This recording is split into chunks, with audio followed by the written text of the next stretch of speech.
Tonight's class is in memory of Rabbi David Rabbi Yisrael, whose yahrzeit is on Vav Iyar, which is tonight and tomorrow. So the Shama should have an aliyah, Rabbi David Rabbi Yisrael, sponsored by his family. Okay, we're on Tanya in Parak Lamed Gimel. We are on page 150 at the bottom, Mem Beis on top.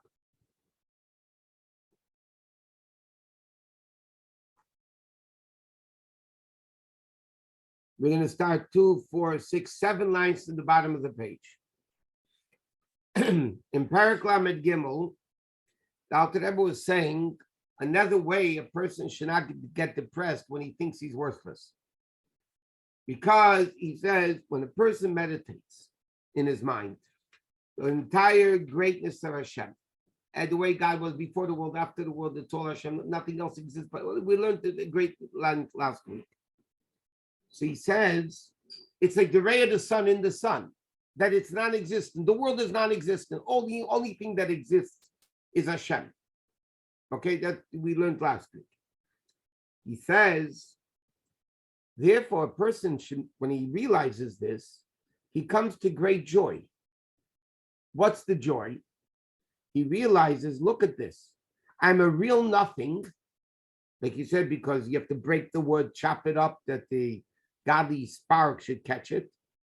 Person thinks to himself, come to think of it, I'm really worthless. But when I do a mitzvah, I connect. He's going to continue this concept now, what we're starting now. I am connected with a bond to that level of godliness, that the only thing that exists in the world is that level of godliness. He says a person could think, wow, that's pretty good. I'm a nothing, but when I do a mitzvah, I'm connected. And he says, that's tachlis b'riyas ha'adam v'tachlis b'riyasei, to create the dira b'tachteinim. So when I do a mitzvah, I'm actually connecting to this level of God, that all the world, spiritual and physical, are non-existent. And yet, we're bound together. And he says, how can you imagine the great joy of a person that's a simpleton and a very low life type of a person? When he becomes close to a physical king, and says, I'm coming to you to live. I'm going to come to eat dinner with you. You can imagine the simcha that the person has from the fact that he is a nothing, and yet the great king is coming to spend time with me. He says, it's so infinitely greater. When Hashem is coming to live. When the concept of dira b'tachteinim, let's get one thing clear. The purpose of creation, the Medrash says, like we learned, is to have a dira b'tachteinim, that Hashem should live in this physical world. Who makes that dira? Who builds the house? Who builds that home that Hashem is coming into? When we do a mitzvah, we build that house. So when we do a mitzvah, I do a mitzvah, you do a mitzvah, he, she, whatever, you do a mitzvah, you now created the dwelling place for Hashem Shechina to come down into the world. Who caused it? You did. That means where is Hashem coming? Into your house that you just made for him. So can you imagine the simcha that a Jew should have? Yes, in Perek Lamed, he explained you should think you're a nothing and low and they garnished, but then you realize, but look at this. When I do a mitzvah, Hashem is leaving. That Alter Rebbe in a different place says, he leaves El Yenim V'Tachtein when the Jew does a mitzvah. Alter Rebbe says, Hashem is leaving everywhere and he's coming to you. So you can imagine the simcha that a person would have. Like it says in the pasuk, "Me who's that? Who is this? Asher Arav Libe that engaged his heart to approach Lageshes Eli to come to me, Nu'um Hashem." And as Hashem says, "Wow, this guy is becoming close to me because he did a mitzvah." So therefore, he said, and for this purpose, Tikno, the Chachamim instituted Litain Shavach V'Hidal L'Shma Yisbarach, to thank and give praise to Hashem, B'chol Boiker, every morning. In the part of davening, what's called Karbanis, that we say before davening, what do we say? Ashreinu Matev Chokeinu. How happy are we? Matev Chokeinu, how good is our lot, our portion? Mayafa Yerushaseinu, and how beautiful is our inheritance? What are we saying there? It's interesting. We say it's a sort of niggin, right? Asherim Matev Chokeinu, Umanoim Geraleinu, Umayafa Yerushaseinu. Ashreinu, fortunate are we, happy are we. Matev Chokeinu, how good is our portion? Umanoim Geraleinu, how sweet is our lot? Umayafa Yerushaseinu, and how beautiful is our inheritance.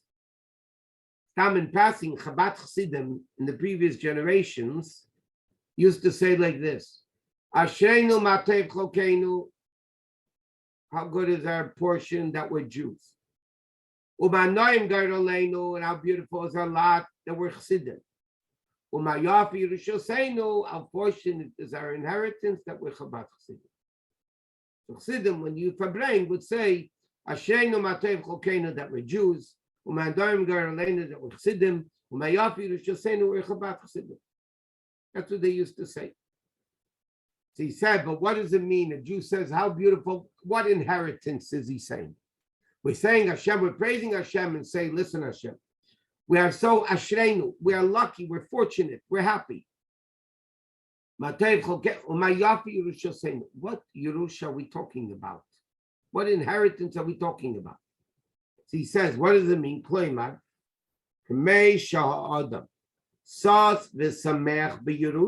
Just like when a person is happy with an inheritance,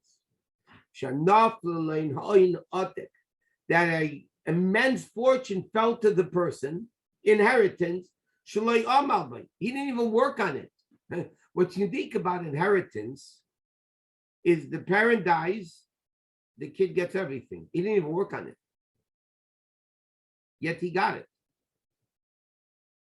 So you can imagine the simcha when somebody gets a multi-billion-dollar inheritance that he didn't even he didn't have to work for. What is it? Yerusha, inheritance. And the Rebbe explained, I'm going to go off a little bit because it's very fundamental. Torah is three parts to it. Not three parts, but Torah is called many names. But Torah is called buying. We bought Torah. There's a pasuk David Malch says in Tehillim, Ki lekach tov nasati lachem. I gave you a good buy. Lekach, mekach, buying. Torasi al ta'azevu. Don't forsake my Torah. That pasuk calls Torah, you buy it. Lekach tov means you took it, but with money. Then we have Matan Torah. Okay, Torah is a matana. Yismach Moshe b'matnas chelkai. We say Shabbos morning in Shachris. What's matnas chelkai? Paitche, the word is Torah, which is a matana. Hashem gave us a gift. Matan Torah, Noisin Torah. And then you have the third thing. Torah tziva lanu Moshe, meirasha kehilas Yaakov. It's an inheritance of kehilas Yaakov. So Torah is called, you bought it, you got it as a gift, and you inherited it. What are these three aspects of Torah? It's either, if you bought it, it's not a gift. And if you inherit it, it's also not bought or gift. You got it. It's inheritance. What are these three aspects in Torah? And why is the Torah saying by Torah you have all these three levels? So Chassidus explained very simple. When you buy something and you pay for it, you appreciate it much more. Human nature, you got something for free and you lose it, big deal. I lost it. I didn't pay for it anyway. There was a time when the previous Rebbe first came to America. We mentioned this early in previous classes. When the Friedrich Rebbe came to America and they were giving out siches, small pamphlets. And the Friedrich Rebbe said they should charge a nickel. And he said, why? Even though the expenses was covered. They were covered. Somebody paid for somebody sponsored the book. But the Friedrich Rebbe said, when somebody pays for something, they appreciate it much more. When you buy something, you pay for it, you appreciate it much more. Hashem says, Torah, you bought it. You have to appreciate it as if you spent money to buy it. That's one aspect of Torah. There's another uniqueness of Torah.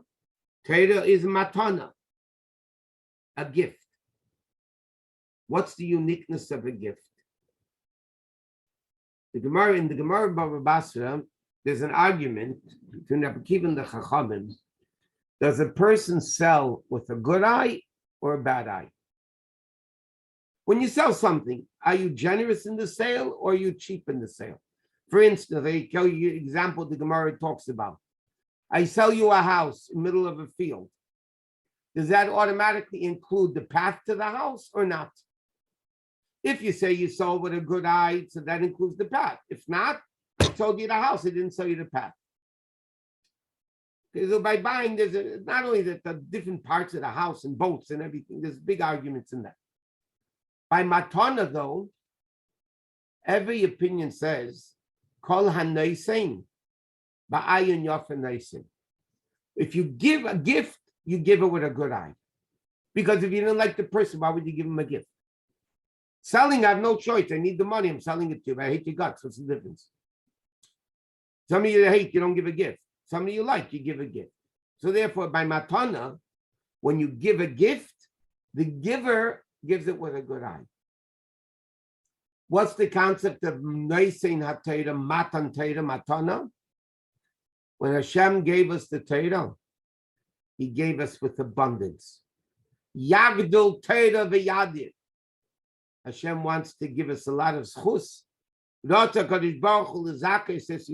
wants to refine us. He gave us a lot. Torah is from one side, Torah, you have to consider it as if you bought it and you paid for it, so you appreciate it more. The aspect of gift of Torah is that you got it in abundance. But then you come to the third thing. Yerusha, inheritance. What does inheritance mean halachically? A baby, the Gemara says the expression, hatinik, a baby. The second they're born, inherits the father. That means if there's an only child and the mother gave birth to the child, the second that baby is born, he inherits the entire multi-billion dollars of the father. The kid doesn't know father. He doesn't know what money is. He knows nothing. Yet halachically, he gets everything. He doesn't even know about it. It's his. And not only that, the Rebbe explains in many sikhs, it goes even deeper than that. There's an argument in halacha. What is the din of a partnership? If two people own a property, halachically, does it mean each one owns 50% and 50%? Or does it mean that every inch is owned by both? In other words, is it 50-50? Or everything is both owned by both? And there's an argument between Rashi and Taisus. A lot of Rishonim talk about this. By Yerusha, the very interesting halacha. The Rishonim write that by inheritance, every child inherits all of it.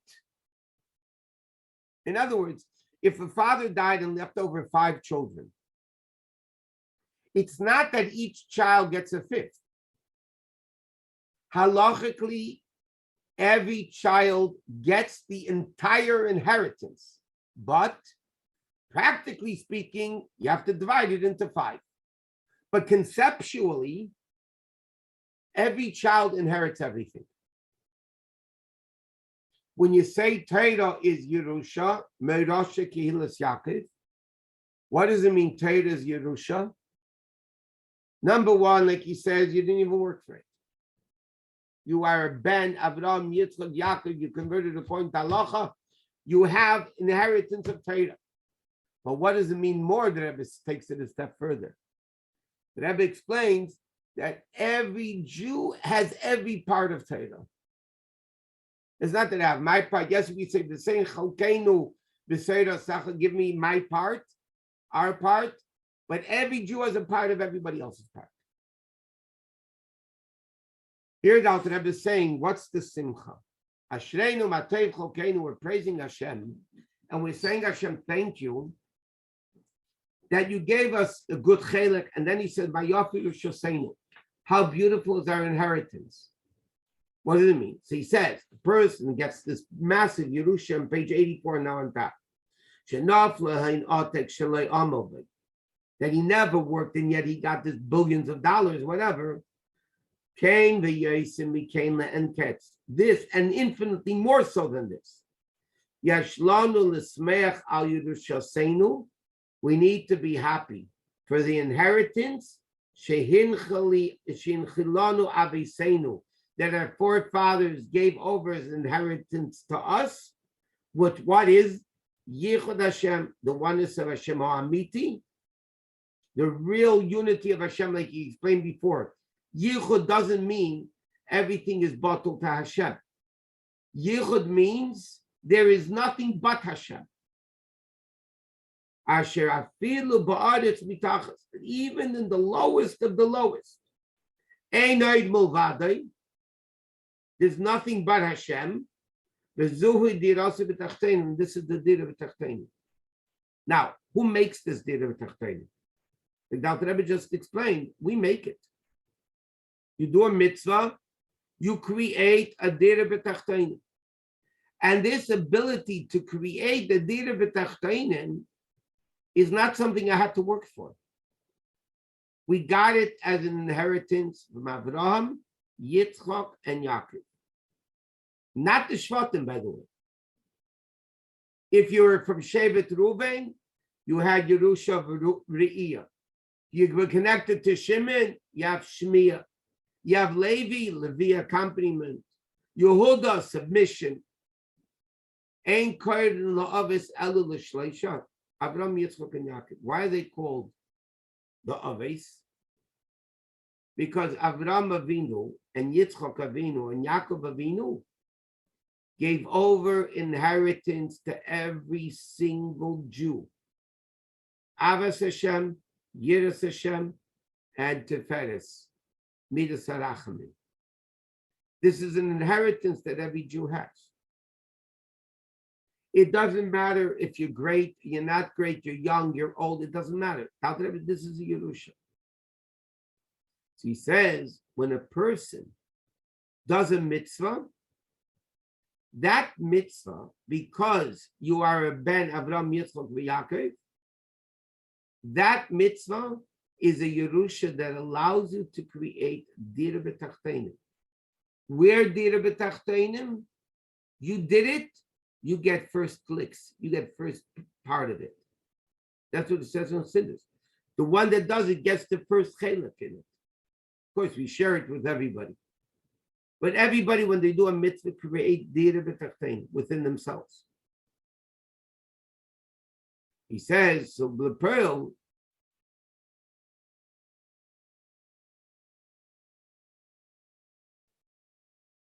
not relevant to me. This is relevant to every single Jew or converted Jew. because the bottom line is we still are the children of Avraham, Yitzchak, and Yaakov. And therefore, this spiritual inheritance that they gave over to us exists within every Jew, the ability to create a dira b'tachtenu by doing a mitzvah.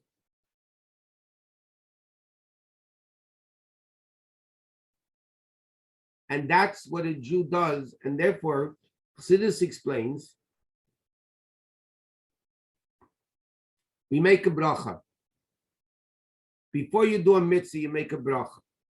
You say, Baruch Atah Hashem Elokeinu Melech HaOlam. And then Shekechenu, whatever the mitzvah is.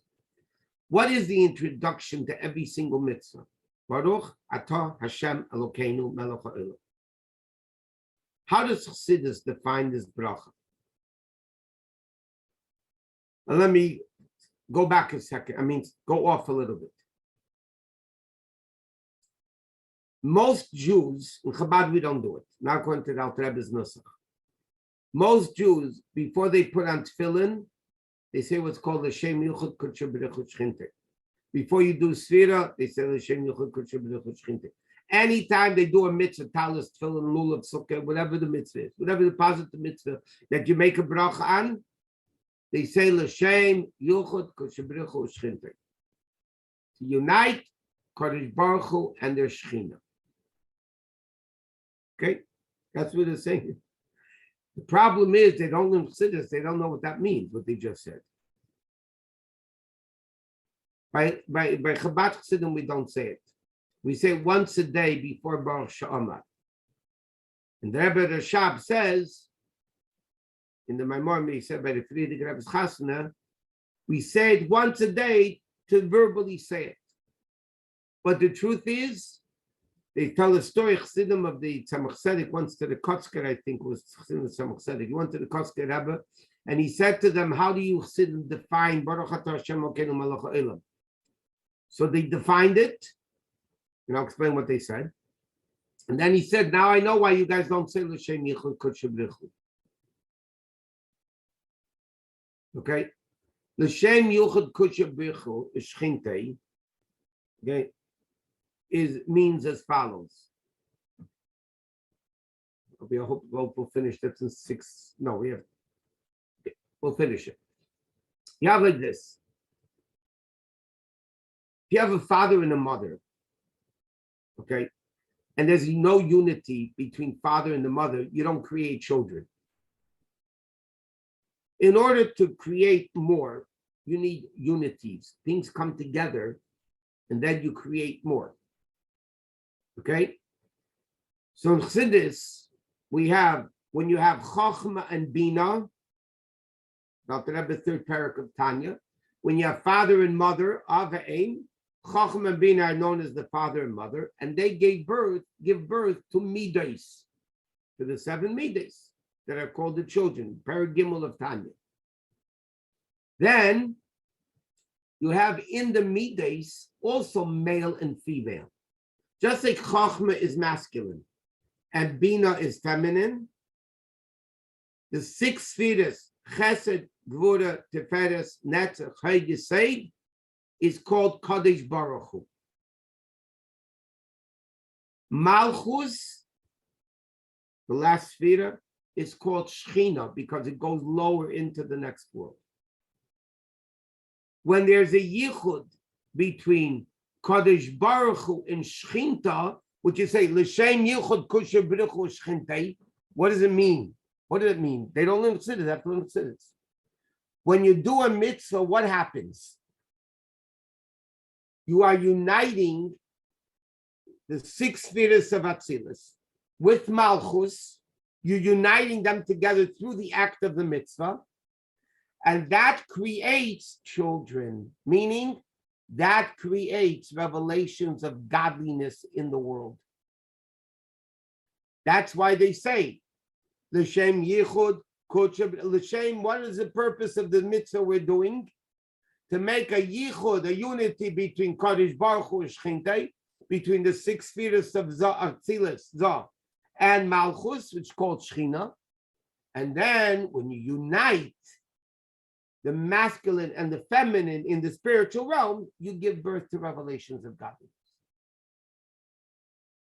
How do Chassidim define a bracha according to Chassidus? Baruch means bring down.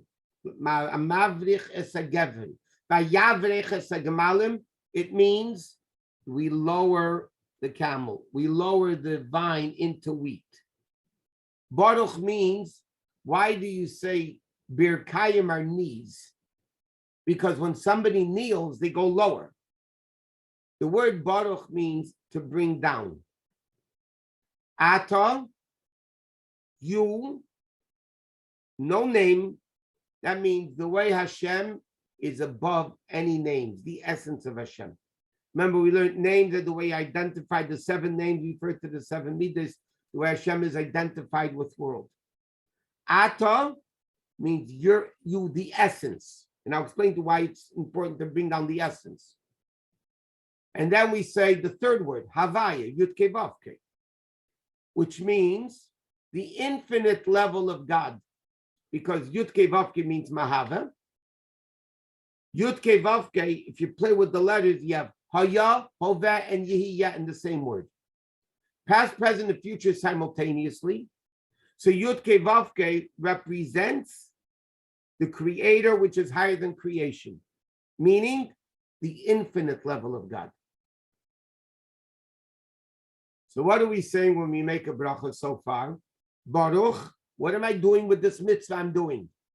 I'm bringing down Ata, the essence of Hashem, which is higher than infinite and finite, into a level of Yud-Kei Vav-Kei, Hashem now revealing himself in the infinite level. And this infinite level becomes Elokeinu. Elokim refers to the nature of creation. Hashem created the world, Vayomer Elokim, V'Bereshit bara Elokim, Elokim, Elokim, Elokim. Elokim is numerically 86, which is Hateva, the nature.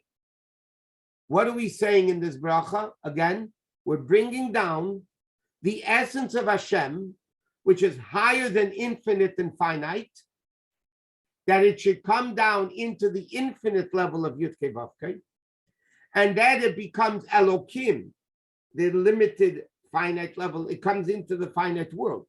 But what does Elokeinu mean?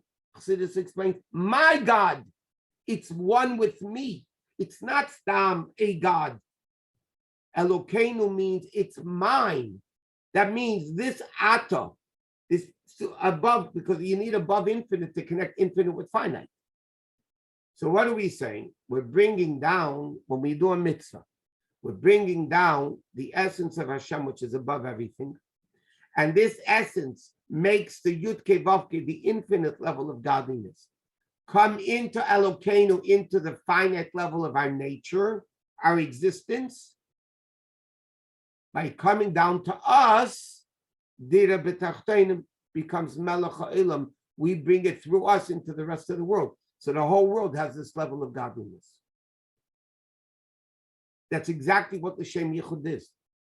Exactly. We're uniting God, the infinite, with the finite, to bring down godliness into the whole world. Dira B'Tachtenim. So the Rebbe Rashab says once a day we say it openly, Shem Yichud Kodesh L'Shchinte, before Baruch Shama.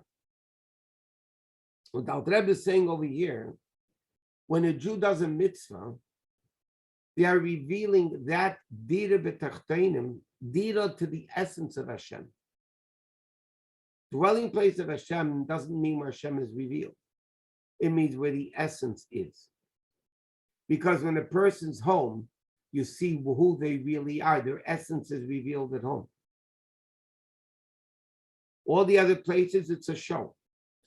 You know, what you act accordingly, talk accordingly. The essence of the person is in his home. What is Dira B'Tachtenim? A place where the essence of Hashem could be the way he wants to be without any restrictions of limitations, even spiritual limitations. His essence is in the home. Who does that? Dr. Rebbe is saying over here, you do one mitzvah. You do one mitzvah, you create this Dira B'Tachtenim. Can you imagine the simcha that a Jew should have when he doesn't, like if you would get a million, you win a but a $500 million lottery, you start jumping. He says, you do a mitzvah, you should be jumping because 500 million is limited. And here you're bringing down the essence of Hashem, which is higher than infinite, and find it together. And this is what we're bringing down. And we create this Dirva Tachtenu. So yes, a person realizes I'm a nothing because what am I? I have to bust myself up because I really nothing. Then you realize, though, that Rebbe says, you do one mitzvah, you create this Dirva Tachtenu. Okay, Mitzvah Shem next Wednesday. We'll continue. Monday night, don't forget, is Parsha at 8:30. Everybody have a great Shabbos.